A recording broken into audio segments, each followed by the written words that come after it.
تو حضرت رابعہ بصری کہ ہاں مہمانوں کا آنا جانا رہتا تھا. ایک دن خادمہ نے بتایا کہ 5-6 مہمان آ گئے اور صرف دسترخوان پر ایک ہی روٹی ہے. گھر کے اندر باورچی خانے میں صرف ایک ہی روٹی ہے. کہا جاؤ اس کو بھی اللہ کی راہ میں خیرات کر دو. اب عقل تو یہی کہتی ہے کہ روٹی ہے کچھ اور کہیں سے مہیا کی جائے اور مہمان نوازی کی جائے، لیکن یہاں اذعان دیکھیے، یقین دیکھیے. حضرت رابعہ بصریہ نے کہا کہ اس کو خیرات کر دو. خادمہ نے خیرات کر دیا. مہمان بیٹھے ہوئے ہیں، کوئی اور شے ہے نہیں. دروازے پر دستک ہوئی. پوچھا من علی الباب، دروازے پر کون؟ کہا فلاں کا فرستادہ غلام، میرے آقا نے آپ کے لیے بھیجا ہے اور یہ کھانا دیا ہے. خادمہ نے کھانا وصول کیا. حضرت رابعہ کو کہا یہ کسی نے کھانا بھیجا ہے. آپ نے کپڑا اٹھایا، گنا تو 5 روٹیاں تھیں. کہا یہ کھانا ہمارا نہیں، اس کے آقا نے کسی اور گھر بھیجا ہوگا، غلطی سے ہمارے گھر یہ آ گیا. کھانا واپس کر دیا. تھوڑے لمحے گزرے تھے، پھر دروازے پہ دستک ہوئی. کہا من دق الباب، دروازہ کس نے کھٹکھٹایا؟ کہا فلاں آقا کا بھیجا ہوا غلام ہوں، میرے آقا نے آپ کے لیے کھانا بھیجا. خادمہ نے وصول کیا. حضرت رابعہ کے سامنے رکھا، کپڑا اٹھایا، گنا تو 7 روٹیاں. کہا اس کے آقا نے کسی اور گھر بھیجا ہوگا، یہ بھی غلطی سے ہمارے گھر آ گیا. کھانا واپس کر دیا. پھر دروازے پہ دستک ہوئی. پوچھا من علی الباب، دروازے پر کون؟ کہا فلاں آقا کا بھیجا ہوا غلام ہوں، میرے آقا نے آپ کے لیے کھانا بھیجا ہے، اور کہا حضرت رابعہ کو دے کے ہی آنا. خادمہ نے وصول کیا. حضرت رابعہ کپڑا اٹھایا، گنا تو 10 روٹیاں تھیں. کہا ہاں یہ کھانا ہمارا ہے. کہا پہلے 2 بھی تو کہتے تھے آپ کا ہے، آپ نے انکار کر دیا. کہا میرے رب کا وعدہ ہے جو 1 دے میں 10 دیتا ہوں. پہلے 5 تھی، پھر 7 تھی. میں نے کہا مالک 10 پوری کرے گا تو تیری بندی وصول کرے گا. آپ کا اکاؤنٹنٹ آپ کو بتائے گا کہ اتنے پیسے اتنوں سے خرچ کر دیں گے تو اتنے کم ہو جائیں گے. کیلکولیٹر سے حساب کریں، وہ کہے گا اتنے تو اتنے کم ہو جائیں گے. شیطان کہتا ہے تمہارا رزق کم ہو جائے گا، لیکن تمہارا رب تمہیں بخشش، مغفرت اور رزق کی فراخی کا وعدہ دیتا ہے. وہ کہتا ہے تمہیں 1 دانہ زمین کے اندر بوتے ہو تو پھر دیکھو کتنی بالیاں نکلتی. بویا 1 نکلے 700. کہا جو رب 1 کو 700 بنا دیتا ہے، تمہارے دیے کو کئی گنا نہیں بنا سکتا. اس لیے اس کی راہ میں خیرات کرو، پھر دیکھنا تمہارا مال کیسے بڑھتا چلا جاتا. اللہ اکبر. تو کہا وہ شخص جس نے صدقہ دیا اور اتنا مخفی دیا کہ جو دائیں نے خرچ کیا بائیں کو اس کی خبر نہ. اور 7واں شخص، خوش نصیب شخص. اللہ ہمارے اندر یہ سارے وصف پیدا کرتے ہیں. اللہ اکبر. ایک شخص نے اپنی بیوی کو طلاق دے دی. یہ دیکھیں یقین علماء کا، ہمارے بزرگوں کا. اپنی بیوی کو طلاق دے دی، اور طلاق کن لفظوں سے دی؟ کہ اگر میں جنتی نہیں ہوں تو تجھے طلاق ہے، اگر میں جنتی نہیں ہوں تو تجھے طلاق ہے. تو اب علماء سے پوچھا کہ طلاق ہوئی ہے یا نہیں ہوئی؟ علماء کہنے لگے ہم نہیں بتا سکتے، چونکہ طلاق کو معلق کیا گیا تو اب ہمیں تو نہیں پتا کہ تو جنتی ہے یا نہیں ہے، اب ہم اس کے بارے میں کوئی رائے نہیں دے سکتے. قاضی ابو یوسف علیہ رحمہ، امام اعظم امام ابو حنیفہ کے شاگرد، ان کے پاس مسئلہ گیا. آپ نے شخص کو بلایا، کہا کبھی ایسا ہوا ہے کہ کسی عورت نے تجھے دعوت گناہ دی ہو اور تو نے کہا ہو میں اللہ سے ڈرتا ہوں؟ اس نے کہا ہاں 1 مرتبہ زندگی نہیں ہوا. کہا تیری بیوی کو پھر کوئی طلاق نہیں، اس لیے کہ حضور نے فرمایا ہے کہ وہ شخص جس کو کسی عورت نے دعوت گناہ دی اور اس نے کہا میں اللہ سے ڈرتا ہوں، فرمایا کل قیامت کے دن جب کوئی سایہ نہیں ہوگا یہ بندہ عرش کا سایہ پائے گا. تو کہا پھر پکی بات ہے کہ تو جنتی ہے، تو جہنم میں جا ہی نہیں سکتا کیونکہ یہ رسول اللہ کا وعدہ ہے. اللہ اکبر. تو اتنا یقین تھا ان باتوں پہ ہمارے بزرگوں کو، اس لیے کہا یہ حضور کی حدیث ہے، اگر یہ بات ہے تو کوئی طلاق نہیں ہوئی. قاضی ابو یوسف نے فتویٰ دیا. تو یہ دعا کریں کہ اللہ تعالیٰ یہ 7 اشخاص کے جو اوصاف ہیں جن کے بارے میں وعدہ جنت ہے، اللہ تعالیٰ ہم سب کو نصیب فرمائے. نظر کی حفاظت کی توفیق دے، خیالوں کو پاکیزگی دے دے. میں ایک شخص کو جانتا ہوں جس کو دعوت گناہ دی گئی، لیکن اس نے اپنی آبرو کی حفاظت کی. رات کو سویا تو حضرت میاں میر علیہ رحمہ خواب میں ملے. اللہ اکبر. اور آپ نے فرمایا تجھے مبارک ہو، تو نے سنت یوسفی ادا کی ہے. کیسا حسن تھا، کیسا جمال تھا جناب یوسف کا. لیکن آپ دیکھیے قرآن پڑھیے، سورہ یوسف اٹھائیے، ایسے تو مرتبے نہیں ملے ہیں. کیسے کمال ہیں ان لوگوں کے، اپنی آرزوؤں پر کیسے پہرے بٹھائے ہیں، اور کس طرح اپنی خواہشات کے آگے بند باندھے ان لوگوں نے. جب 7 دروازے مکفل کر دیے اور حضرت یوسف علیہ السلام کو زلیخا کہتی ہے تلک، اب تو آ جاؤ نا، اب تو کوئی نہیں دیکھ رہا، اور موٹا کپڑا ڈال دیا اس بت کے اوپر جو وہاں اس نے اپنے کمرے میں رکھا ہوا تھا۔ حضرت یوسف علیہ السلام بولے کالا معاذ اللہ، تو موٹا کپڑا ڈال کے اپنے خدا سے چھپ گئی ہے، میرا خدا تو ساتویں کوٹڑی میں بھی دیکھ رہا۔ اور پھر اتنی روشنی برسی، اتنے اجالے برسے، گناہ کیا، گناہ کا تصور بھی محال ہو۔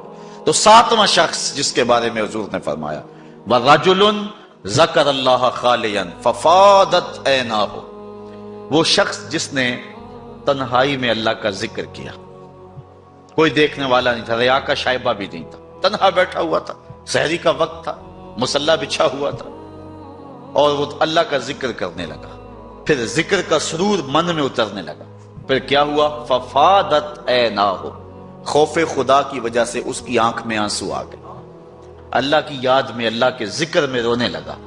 حضور فرمایا کل قیامت کے دن جب کوئی سایہ نہیں ہوگا، اس ذاکر کو اللہ اپنے عرش کا ٹھنڈا سایہ نصیب فرمائے۔ اٹھتے بیٹھتے چلتے پھرتے تنہائی میں، خلوت میں، جلوت میں اللہ کے ذکر سے اپنا تعلق جوڑیے۔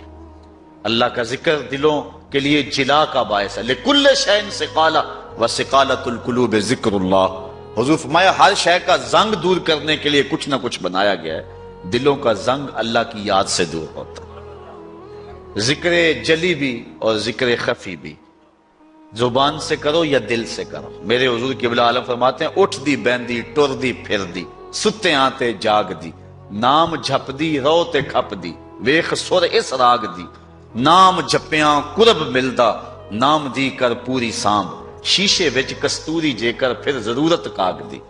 یہ ذکر ایسا ہے جس سے من کے گن دور ہوتے ہیں۔ اور میں نے کسی روایت میں پڑھا ہے کسی بزرگ کا قول کہ جب کوئی بندہ ایک مرتبہ زبان سے اللہ کہتا ہے، اللہ اس کی طرف نظر رحمت سے دیکھتا ہے، اور جب اللہ کسی بندے کی طرف نظر رحمت سے دیکھ لے اس کے 70 گناہ جل کے راکھ ہو جاتے، اور جس کو اللہ نظر رحمت سے دیکھتا ہے پھر اس کو عذاب نہیں دے گا۔ اللہ اکبر۔ حضرت شیخ شبلی رحمت اللہ تعالی علیہ معارف اس میں ذات بیان کر رہے تھے، اللہ کے نام کی برکت ہے، اس کا نام جپنے کا فائدہ۔ تو ابو علی سینا جو بہت بڑا فلسفی گزرا ہے، وہ بھی مجلس میں بیٹھا ہوا تھا۔ وہ زمانہ تھا کہ اہل اللہ کی مجالس کے اندر بڑے لوگ آتے تھے۔ آج تو دور ختم ہو گیا نا، آج تو زمانہ لٹ گیا، مادیت چھا گئی۔ یہ غنیمت ہے کہ آپ اتنے لوگ یہاں اکٹھے ہو جاتے، یہ اللہ کا خاص کرم ہے، ورنہ مسجدوں میں آج لوگ نہیں آ رہے۔ اقبال کہتا ہے واعظ قوم کی وہ پختہ خیالی نہ رہی، برق طبی نہ رہی، شعلہ مکالی نہ رہی، رہ گئی رسم آذاں روح بلالی نہ رہی، فلسفہ رہ گیا تلقین غزالی نہ رہی، مسجدیں مرثیہ خواہ ہیں کہ نمازی نہ رہے، یعنی صاحب اوصاف حجازی نہ رہے۔ آج جو حالات ہیں آپ سب کے سامنے ہیں، ان حالات میں بھی قوم توبہ کی طرف نہیں آ رہی۔ تو وہ ایک زمانہ تھا، وہ ایک دور تھا۔ ان حالات کے اندر حضرت شیخ شبلی کی مجلس کے اندر بڑے بڑے نامور دانشور اہل علم آتے تھے۔ تو ابو علی سینا بھی بیٹھا تھا، آپ اللہ کے نام کی برکات بیان کر رہے تھے۔ جب کوئی لفظ کو بندہ اللہ اللہ پکارتا ہے، اس کے من کے روگ ختم ہوتے ہیں، اندر نور اترتا ہے اور دل صاف ہوتا ہے۔ تو ابو علی سینا اٹھ کے کھڑا ہو گیا، کہنے لگا اللہ کی ذات تو مؤثر ہے لیکن نام میں کیا رکھا ہے؟ ذات تو اس کی مؤثر ہے لیکن نام لینے سے کیا ہو؟ آگ نفس الامر میں جل رہی ہو، آپ ہاتھ ڈالیں تو ہاتھ جل جائے گا، لیکن آگ آگ کہیں گے تو ہونٹ تو نہیں جلیں گے۔ برف آپ جو ہے وہ اس کو ہاتھ لگائیں گے تو ہاتھ ٹھنڈا ہوگا، لیکن اگر زبان سے 100 مرتبہ بھی برف برف کہتے رہیں یا کاغذ کے اوپر لفظ برف لکھ دیں تو نہ کاغذ گیلا ہوگا نہ ٹھنڈا ہوگا۔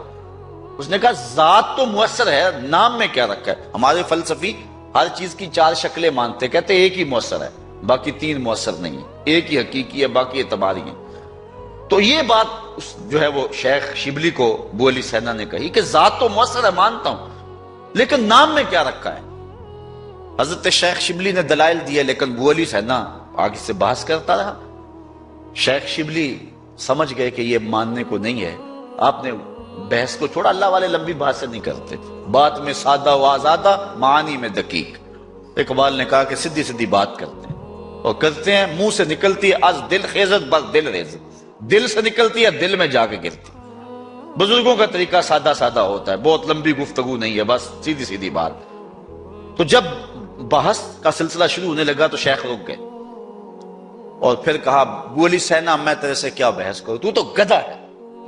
اتنے لوگ اور اتنا بڑا فلسفی اور بڑے مجمع میں کہا تو گدھا ہے، رنگ سرخ ہو گیا غصے سے، حضرت مجھے گدھا کہا آپ نے؟ شیخ مسکرانے لگے، کہا دیکھا نا گدھے کے نام میں کتنا اثر ہے کہ تیرا رنگ بدل گیا۔ کہا جب گدھے کے نام سے تیرے چہرے کا رنگ بدل جاتا ہے تو اللہ کے نام سے دل کا رنگ نہیں بدل سکتا؟ تو کہنے لگا حضرت میں مان گیا، میں تسلیم کر لیا۔ تو کہا وَرَجُلٌ ذَكَرَ اللَّهُ خَالِيًا، جس نے تنہائی میں بیٹھ کے اللہ کا نام لیا، اللہ کا ذکر کیا، پھر اس کے اثر اندر اترے، اندر بوٹی مشک مچایا اتے جاں پھلاں تے آئی، پھر کیفیت بدل گئی اندر کی۔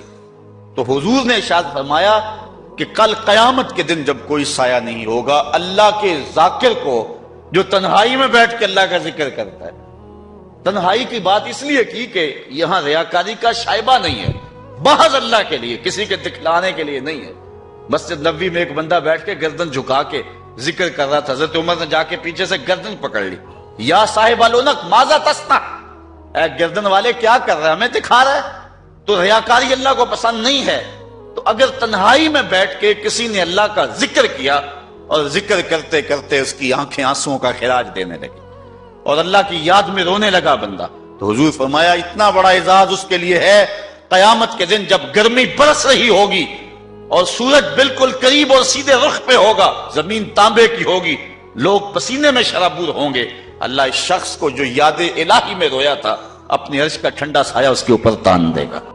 اپنے آپ کو دیکھنا انسان تو کہاں کھڑا ہے، وَفِي أَنفُسِكُمْ أَفَلَا تُبْصِرُونَ، ذرا من میں جھانک کر کے تو دیکھ، بلے شاہ اڈ دیاں پھڑنے جڑا اندر بیٹھا کدی پڑھیا ہی نہیں۔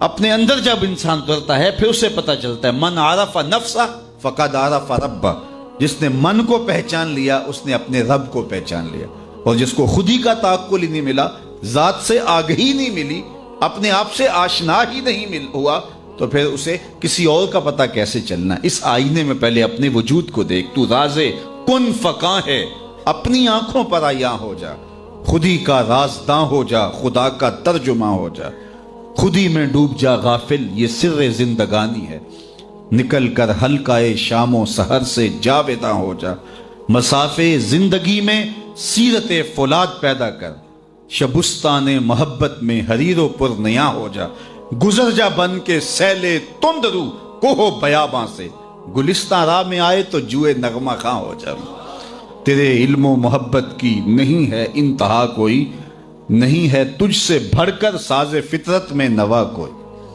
تو یہ وہ آواز بنتی ہے، تو یہ جب عشق رسول سے تربیت ہوتی ہے اور جب کتاب اللہ سے جڑنے سے من میں اجالے ہوتے ہیں اور زندگی کو زندگی کا حقیقی روپ ملتا ہے، تو پھر انسان کہاں کھڑا ہوتا ہے۔ کبھی ایسا نہیں ہوا، کبھی بھی ایسا نہیں ہوا کہ اقبال کے سامنے حضور کا نام لیا گیا ہو اور وہ بچوں کی طرح بلک بلک کے رویا نہ ہو، اور کبھی بھی ایسا نہیں ہوا کہ علامہ اقبال قرآن مجید کی تلاوت کرتے ہوں اور آنکھوں نے آنسوؤں کا خراج نہ دے۔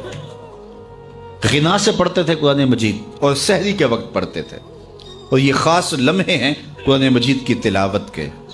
جب آخری عمر آئی 1938 کے اندر، آپ کے گلے کا مسئلہ ہو گیا تھا، تو جو ہے وہ کلام مشکل ہو گیا تھا۔ آج کوئی بیمار ہو جائے نا تو حال پوچھنے کوئی آئے تو لوگ کہتے ہیں جناب بیمار ہو گئے، کیا حال ہے؟ تو وہ کہتا ہے جی بڑا برا حال ہے، مجھ سے چلا نہیں جاتا۔ کوئی کہتا ہے جو کھانے پینے کا شوقین ہو وہ کہتا ہے جی بیماری آ گئی اب تو کوئی چیز کھا ہی نہیں سکتا، کیونکہ اس کی ترجیحات کھانے پینے کی ہوتی ہیں۔ وہ کہتا ہے میں کھا نہیں سکتا، کسی شوگر والے سے پوچھو وہ کہتا ہے جی میٹھا نہیں کھا سکتا تو کیا زندگی باقی ہے؟ تو ہمارے مسئلے یہ ہیں، ہم کھا نہیں سکتے، ہم پی نہیں سکتے، ہم سیر نہیں کر سکتے۔ اقبال سے کسی نے آ کے حال پوچھا کہ تم بتاؤ کیا حال ہے؟ تو اقبال نے کہا لطف قرآن سحر باقی نمان۔ سب سے بڑی مصیبت یہ ہے کہ سحری کے وقت اٹھ کے قرآن پڑھنے کا جو لطف تھا وہ باقی نہیں رہا۔ کاش کہ قرآن کو اس انداز سے میں پڑھ سکتا۔ تو اقبال قرآن مجید کی تلاوت کو حرز جاں بنائے ہوئے تھے، کہتے ہیں اب طبیعت ساتھ نہیں دے رہی، ورنہ میرا جی چاہتا ہے کہ امت کو سب سے بڑا تحفہ دے کے جاؤں، اور وہ کیا؟ قرآن مجید پہ کچھ نوٹ لکھ جاؤں، اور وہ سب سے بڑا کام ہوگا جو میں امت کو دے کے جاؤں گا۔ انہوں نے بال جبریل لکھی، انہوں نے زبور عجم لکھی، جاوید نامہ لکھا، اسرار و رموز لکھی، چے باید کرد اقوام شرک، کیسی کیسی کتابیں لکھی جو عجوبہ روزگار سمجھی جاتی ہیں، لیکن اس کے باوجود کہا کہ اگر میں قرآن مجید پہ نوٹ لکھ کے جاتا تو یہ سب سے بڑا کام تھا جو میں قوم کو دے کے جاتا۔ تو اقبال نے یہی نصیحت کی کہ کتاب اللہ کے ساتھ اپنے تعلق کو مضبوط رکھو۔ کتاب زندہ قرآن حکیم، حکمت او لا یزالست و قدیم، یہ زندہ کتاب ہے، ہر دور کے تقاضوں کو پورا کرتی ہے اور زندگی بخش کتاب ہے۔ بلکہ ایک مقام پہ اقبال نے ایک بات کہی ہے، ذرا اس پہ توجہ آپ کی چاہوں گا۔ اس نے کہا فاش می گوئم آنچ در دل مزمرست، میں کھل کے نہ کہہ دوں جو میرے دل میں چھپا ہوا ہے۔ کتاب اللہ پہ بات کرتے کرتے اقبال نے کہا فاش می گوئم، کیا میں کھل کے آنچ در دل مزمرست، جو میرے دل کے اندر چھپا ہوا ابھی تک میں بیان نہیں کیا۔ پھر کہتا ہے ای کتاب نیست چیزیں دیگرست، یہ کتاب نہیں، یہ کوئی اور ہی شے ہے۔ گر تو می خواہی مسلمہ زیستن، نیست ممکن جز بقرآن زیستن، اگر تو مومن بن کے جینا چاہتا ہے تو قرآن کے بغیر ایک قدم بھی نہیں جی سکتا ہے، ایک سانس بھی نہیں جی سکتا، ایک قدم بھی نہیں چل سکتا۔ ہم اپنے آپ پہ غور کریں، اپنی زندگی پہ غور کریں، ہم کہاں کھڑے ہوئے ہیں۔ یہ بات تو ہمیں کہی گئی تھی نا کہ جو الطہور نصف الایمان، صفائی آدھا ایمان ہے، لیکن یہ ان لوگوں نے اپنا لیا کہ جن کے مذہب میں نہانا اور غسل کرنا روا نہیں تھا۔ آپ جو ہے وہ فرانس کی خوشبوئیں پوری دنیا کے اوپر مشہور جانتے ہیں، کبھی اس کا پس منظر بھی جو ہے وہ معلوم کیا کہ کیا ہے؟ چونکہ یہ غسل نہیں کرتے تھے اور بدن سے اتنی بدبوئیں اٹھتی تھی کہ ان پر جو ہے خوشبو اس پر غالب کرنے کے لیے طرح طرح کی خوشبوئیں یہاں آئیں تاکہ جو ہے وہ بدبو سے لوگ ناک پہ جو لوگ ملنے آتے وہ ناک پہ ہاتھ رکھ لیتے۔ ان کے بادشاہوں کے جسموں سے بدبو آیا کرتی تھی، ان کے ہاں نہانا نہیں تھا۔ یہ تو مسلمانوں نے آ کے سکھایا، اور جب اندلس انہوں نے فتح کیا تو اس وقت جو وہاں واش روم انہوں نے بنائے تھے مسلمان، سب سے پہلے انہوں نے غالب آ کے ان کو توڑا اور پھر اسی روش میں چلے گئے۔ پھر آہستہ آہستہ نے سوچا کہ یار دیکھو تو صحیح، اور آج صفائی پسند وہ ہو گئے، آج گلیاں ان کی صاف ہیں، آج بازار ان کے صاف ہیں، آج ملک انہوں نے ایسے بنا کے رکھے ہیں جیسے ایک سگڑ بی اپنا گھر سنوار کے رکھتی ہے، اور ہمارے گلی کے اندر ہم کچرا پھینک کے گھر چلے جاتے ہیں۔ میں بعض قد گزرتا ہوں، چونکہ تنگ گلیوں میں بھی جاتا ہوں، بازاروں میں بھی جاتا ہوں، پیدل بھی جاتا ہوں اور سواریوں پہ بھی جاتا ہوں، آپ بھی یہ منظر دیکھتے ہیں کہ 6 فٹ کی گلی ہوتی ہے تو دونوں جانب نالیاں ہو رہی ہوتی ہیں، تو درمیان میں صرف 3 فٹ جگہ ہوتی ہے۔ میاں ایک سائڈ نالی بنا لو، چلو گلی کشادہ ہو جائے، لیکن ادھر والے نہیں مانتے کہ ہماری جانب نالی ہو، وہ کہتے ہیں ادھر نہیں مانتے، چلو فیصلہ کیا کہ دونوں جانب نالی ہوں۔ جب قوم کا مزاج یہ ہوگا تو کیا قوم ترقی کرے گی جو اتنی قربانی بھی نہیں دے سکتی؟ تو اب گندگی کے ڈھیر جگہ جگہ پڑے ہوئے ہیں۔ حکومت کو چھوڑیں آپ، حکومت کی ترجیحات، حکومت کی دلچسپیاں، ان کے معاملے، وہ تو جو کرتے ہیں، جو فریضہ ہمارا تھا ہم نے وہ نبھایا، ہم نے اس فریضے کو پورا کیا۔ تو ہم اپنے رویوں پہ غور کریں، ہمارے آقا نے ہمیں کتنا ستھرا دین دیا تھا، کتنا پیارا دین دیا تھا۔ میں نے اس مرتبہ میلاد کے موقع پہ کہا کہ دیکھو ہماری ترجیحات، کہ ہم نے پورا، میں گلی سے گزرا تو وہ گلی کے اوپر پورا وہ گوٹا کناری کی ہوئی تھی اور جھنڈیاں بھی اور چراغاں بھی کیا تھا اور بہت زیادہ پیسے لگے ہوئے ہوں گے، تو نیچے جو ہے وہ گلی تو وہ کچی تھی۔ تو میں نے کہا اگر یہ اوپر نہ ہوتا، نیچے کنکریٹ کی گلی ان پیسوں سے بن جاتی تو یہ رسول اللہ زیادہ خوش نہ ہوتے اور حضور کی امت کو زیادہ نفع نہ ہوتا اور یہ میلاد کے نام پہ ہو جاتا۔ لیکن نیچے کچی گلی ہے اور وہ کہتے ہیں یہ حکومت کی ذمہ داری ہے، اور ہم نے اوپر گلی کے اوپر گوٹا کناری بھی کی ہوئی ہے اور اسے چراغاں بھی کیا ہوا ہے اور اس کے اوپر فانوس بھی لٹکائے ہوئے ہیں اور لاکھوں روپے اس گلی کو سجاتے ہوئے ہم نے لگا دیا۔ لیکن اگر ہم پکی کر لیتے گلی تو وہ زیادہ اچھا نہ تھا کہ وہ ہمیشہ کے لیے جو ہے وہ ایک مسئلہ ختم ہو جاتا، لیکن وہ نہیں کریں گے، یہ کریں گے ہم نے اپنی ترجیحات اپنی مرضی سے مقرر کی ہوئی ہیں۔ تو میرے رسول صلی اللہ علیہ وسلم نے جو ہمیں دین دیا ہے اس دین کو اختیار، اس کا یہ مطلب نہ لیا جائے کہ میں میلاد کے چراغاں کا مخالف ہوں۔ آج کل تو یہ بھی بڑا ڈر لگا رہتا ہے کہ فتوے ایک دم جو ہے وہ متوجہ ہو جاتے ہیں اور کافر سے نیچے تو چھوڑتے ہی نہیں نا، لیکن یہ دکھڑے ہیں ہمارے۔ میں کہتا ہوں گلیاں سجاتے ہو دل ویران نہ رہے، میں کہتا ہوں چراغاں کرتے ہو مکانوں کی چھتوں پہ کرو، میں اس کا انکار نہیں کرتا، لیکن دل کی گلیوں میں اندھیرا نہ رہے۔ اور تم جھنڈیاں لگاتے ہو حضور کے نام کی، ایک ایک پرت پہ، دل کے ایک ایک پرت پہ نام محمد کی جھنڈی بھی لگاؤ، اور میں نے الحمدللہ جگہ جگہ میلاد کے موسم میں اس مرتبہ توجہ دلائی کہ آپ اس طرح کریں کہ اپنے محلے کے اندر فہرست بنائیں، اپنی گلی کے اندر فہرست بنائیں۔ اللہ تعالیٰ نے یہ نظام رکھا ہوا ہے۔ غربت کے زمانے کے اندر بھی ایسا ہوتا ہے کہ ایک گلی کے اندر 20 یا 25 گھر ہیں تو ایک دو گھر والوں کو اللہ تعالیٰ نے مال و دولت سے فرازہ جو ہے وہ مالا مال کیا ہوتا ہے، باقی جو ہے وہ پوری گلی کے لوگ غریب ہو سکتے ہیں، لیکن کوئی ایک آدھ آدمی اللہ تعالیٰ وہاں بھی رکھا ہوتا ہے۔ ایک پورا گاؤں ہے، دیہات ہے اور بڑا غریب دیہات ہے، لیکن وہاں بھی کوئی 5 10 15 ذمہ دار ہوتے ہیں یا کچھ لوگ مالی طور پہ مستحکم ہوتے ہیں۔ یہ اللہ تعالیٰ نے نظام رکھا ہے۔ وہ جو 5 10 لوگ ایک بستی میں امیر ہیں، ایک گلی کے اندر 15 یا 20 گھر ہیں تو سارے غربا کے گھر ہیں، تو 2-3 گھر جو ہیں اللہ تعالیٰ نے ان کو نوازا ہوا ہے، تو وہ 2-3 گھر یا اس گاؤں کے اندر جو ہے وہ 10-12 لوگ وہ سوچیں کہ ہمیں سرخاب کے پر لگے ہیں کہ ہمیں دولت زیادہ دی گئی ہے۔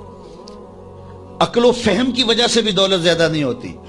میاں صاحب فرماتے ہیں بے وقوفاں دے نوکر ویکھے دانش مند سے آنے، ایسا بھی ہوتا ہے۔ یہ اللہ کی تقسیم ہے، وہ جس کو عطا کر دے۔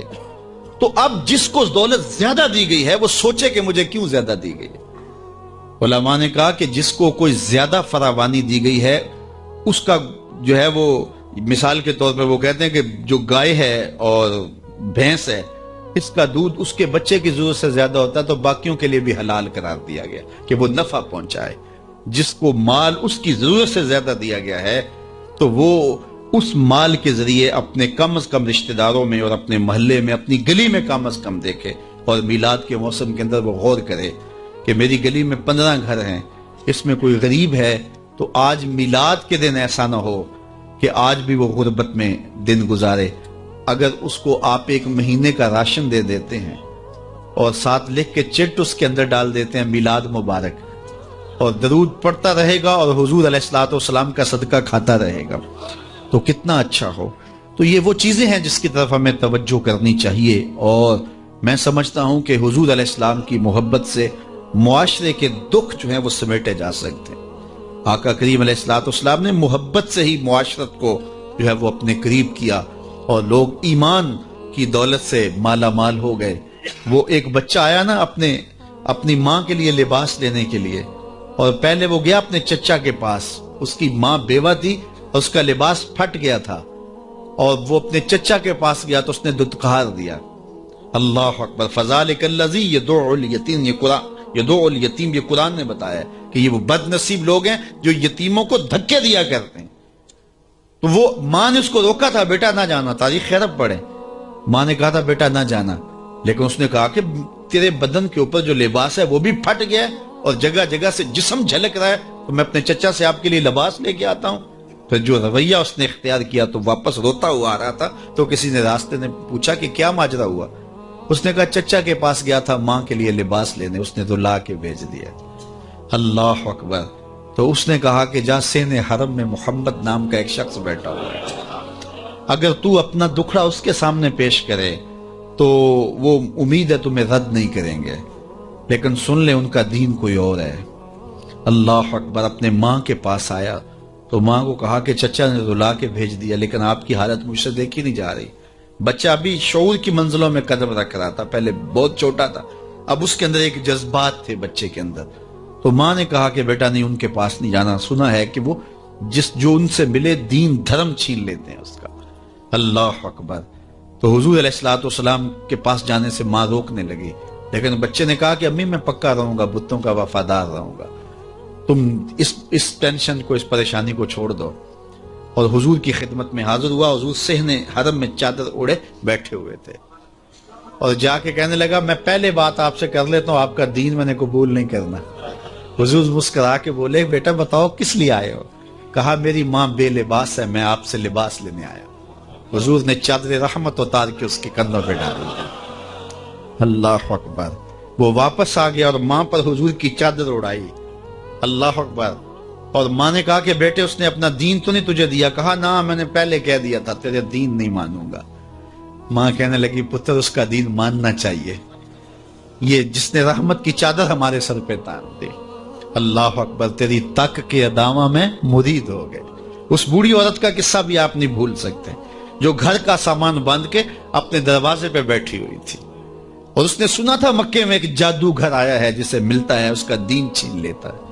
اس نے سوچا ساری زندگی لات، منات، حبل، عزا ان کے ساتھ وفا کی ہے، یعوق اور نصر کے قصیدے پڑھے ہیں، تو اب آخری زندگی میں کیا میں ود اور سوا کو چھوڑ دوں گی، میں یعوس اور نصر کو چھوڑ دوں گی، میں لات اور منات کو چھوڑ دوں گی؟ کہا کہ کہیں ایسا نہ ہو کہ کہیں اس سے ملاقات ہو جائے اور وہ دین ہی میرا چھین لے، مجھے شہر چھوڑ دینا چاہیے۔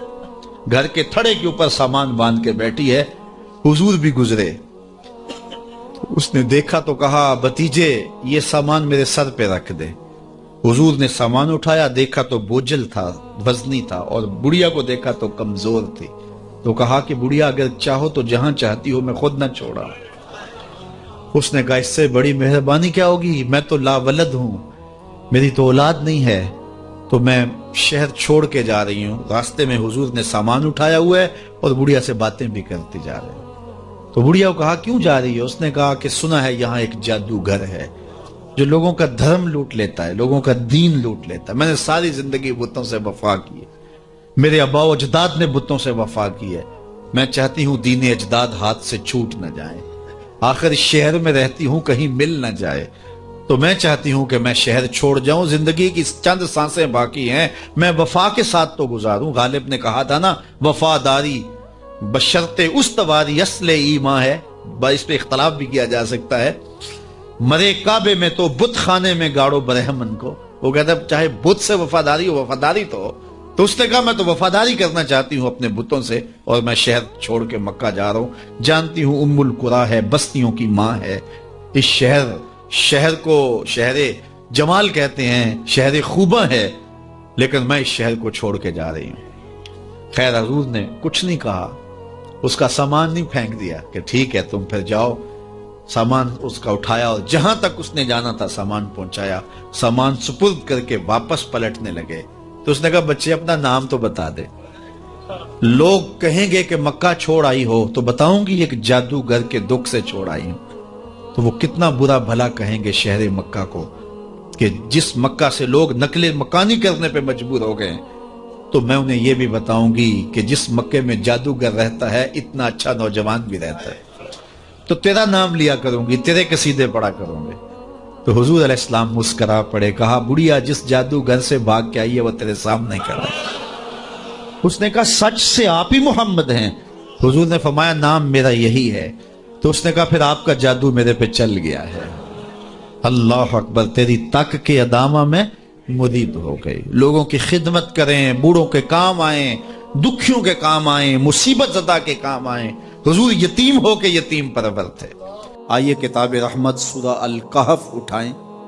اللہ تعالیٰ نے ایک واقعہ بیان کیا ہے حضرت موسیٰ اور حضرت خضر علیہ السلام کا، کہ حضرت موسیٰ علیہ السلام عزم مصمم کر کے جب چلے تو اللہ فرماتا ہے کہ ہم نے حضرت موسیٰ علیہ السلام کو جس بندے کی نشانی بتائی تھی وہ بندہ ان کو وہاں مل گیا، سفید چادر اوڑے حضرت خضر علیہ السلام وہاں لیٹے ہوئے تھے۔ تو یہ جا کے ان کے پاس کھڑے ہو گئے کہ حضرت میں آپ کی خدمت میں اس لیے آیا ہوں کہ اللہ نے آپ کو جو خصوصی علم عطا کیے ہیں میں ان کو سیکھنے کی غرض سے آپ کی چوکھٹ پہ آیا ہوں۔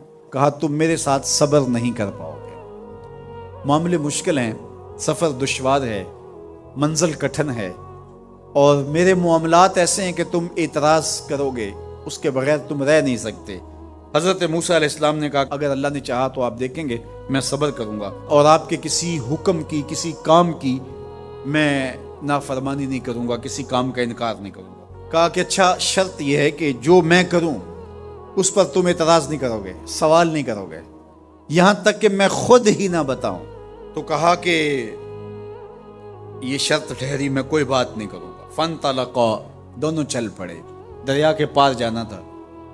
جو کشتی کا مالک تھا، کشتی بان تھا، وہ حضرت خضر علیہ السلام کو جانتا تھا تو اس نے کرایہ بھی نہیں لیا، لیکن جب کشتی پر سوار ہوئے تو عصا مار کے حضرت خضر علیہ السلام نے کشتی کا ایک پھٹا توڑ دیا۔ تو بے ساختہ حضرت موسیٰ علیہ السلام نے کہا آپ نے پھٹا توڑ دیا، یہ سارے ڈوب جائیں؟ کہا میں نے کہا تھا نا تم میرے کاموں پہ صبر نہیں کر پاؤ گے۔ تو حضرت موسیٰ کو یاد آیا، کہا میں بھول گیا تھا، اس پر مواخذہ نہ کیجیے۔ پھر دونوں چل پڑے، بچے کھیل رہے تھے، ایک خوبصورت لڑکا وہ بھی بچوں میں کھیل رہا تھا، حضرت خضر آگے بڑھے اور اس کی گردن مروڑ دی، اس کو قتل کر دیا۔ صاحب شریعت تھے حضرت موسیٰ علیہ السلام، نہ رہ سکے، پھر بول پڑے، ایک جان کو بغیر کسی جان کے بدلے میں قتل کر دیا، اس نے گوایا کیا تھا ہمارا؟ آپ نے بہت ہی جو ہے وہ غلط کام کیا، یہ کام اچھا نہیں کیا آپ نے۔ کہا میں نے کہا نہیں تھا کہ تم میرے ساتھ صبر نہیں کر پاؤ گے۔ کہا ایک موقع اور دے دیجئے، اب اگر میں نے کوئی اعتراض اٹھایا تو پھر دوبارہ مجھے آپ اپنی صحبت میں نہ رکھیے، عذر تمام ہو جائے گا۔ پھر دونوں چل پڑے، یہاں تک کہ ایک بستی میں دونوں آئے تو آپ نے بستی والوں سے کہا کہ ہم مہمان ہیں، آپ ہماری مہمان نوازی کیجیے، کھانا کھلائیے۔ تو انہوں نے انکار کر دیا، کہا کہ ہم تو آپ کو بلایا نہیں ہے، آپ خود آئے ہیں، آپ اپنے کھانے کا خود انتظام کیجیے۔ گزر رہے تھے گلی سے تو ایک دیوار گرنا چاہ رہی تھی، تو جلدی سے اس دیوار کو مرمت کر دیا۔ کہا حضرت ہم اگر چاہتے تو اس پہ اجر لے سکتے تھے، انہوں نے ہمیں کھانا تک نہیں دیا اور ہم ان کی دیواریں سیدھی کر رہے ہیں۔ کہا اب تمہاری میری جدائی ہو گئی، تم نے یہ بھی اعتراض کر دیا۔ تو انہیں یاد آیا کہ وہ یہ بھی اعتراض ہو گیا، اب میں تمہیں بتاتا ہوں کہ یہ 3 کام میں نے کیوں کیے۔ اللہ اکبر۔ اب سنیے، قرآن ہمیں بتاتا ہے کہ ظاہری علم بھی ہوتا ہے لیکن کوئی باطنی علم بھی ہوتا ہے۔ کہا وہ پہلی بات کشتی والی سنو، یہ 2 مسکین بچوں کی کشتی تھی، ان کے گھر کا چولہا اس کی کمائی سے جلتا تھا۔ دریا کنارے کنارے ایک ظالم بادشاہ رہا تھا جو لوگوں کی کشتیاں چھین رہا تھا، ہم نے تھوڑا سا عیب لگا دیا، وہ ٹوٹی کشتی چھوڑ کے چلا گیا۔ اب وہ تھوڑے سے پیسے لگا کے کشتی مرمت کرا لیں گے، گھر کا چولہا جلتا رہے گا، بتاؤ اچھا کیا یا برا کیا؟ کہا رہی بات اس بچے کی جس کو ہم نے قتل کیا، اس کے ماں باپ مومن تھے، نیک تھے، صالح تھے، بچے نے بڑا ہو کے بہت برا ہونا تھا، ہم نے اس کو قتل کر دیا، اللہ اس کے بدلے ان کو بہتر اولاد دے گا۔ علماء تفسیر نے لکھا ہے اس بچے کے بدلے میں اللہ نے ان والدین کو ایک بیٹی عطا کی جس کی نسل سے 70 نبی پیدا ہوئے۔ دیوار کی کہانی بھی سن لیجئے، یہ شہر کے 2 یتیم بچوں کی دیوار تھی اور اس کے نیچے ان کا خزانہ تھا اور ان کا باپ بڑا نیک تھا۔ خزانہ دیوار کے نیچے ہے، دیوار گرنا چاہ رہی ہے، کسی معمولی دھکے سے گر جاتی۔ 2 ہی صورتیں تھیں، یا وہ بچے خود اپنا خزانہ اٹھا لیتے یا لوگ اٹھا کے لے جاتے۔ لوگ اٹھا کے لے جاتے پھر بھی ہاتھ میں کچھ نہ آیا، اور اگر وہ خود اٹھا لیتے تو بچے ہیں، بچپنے کی وجہ سے وہ اس کو اڑا دیتے۔ تو ہم نے اس کے اوپر دیوار کھڑی کر دی، جب تک وہ اس قابل نہیں ہو جاتے کہ یہ خزانہ نکال کے اس کو صحیح مصرف پہ لگا سکیں، اتنی دیر تک دیوار گرے گی نہیں۔ اللہ اکبر۔ وہ کسی وجہ سے دیوار قائم رہے گی، اور جب وہ اس عمر کو پہنچ جائیں گے جس عمر میں وہ اس خزانے کو سنبھال سکیں گے تو پھر دیوار خود بخود گر جائے گی اور یہ خزانہ نکال کر کے اپنے کام پہ لے آئیں گے۔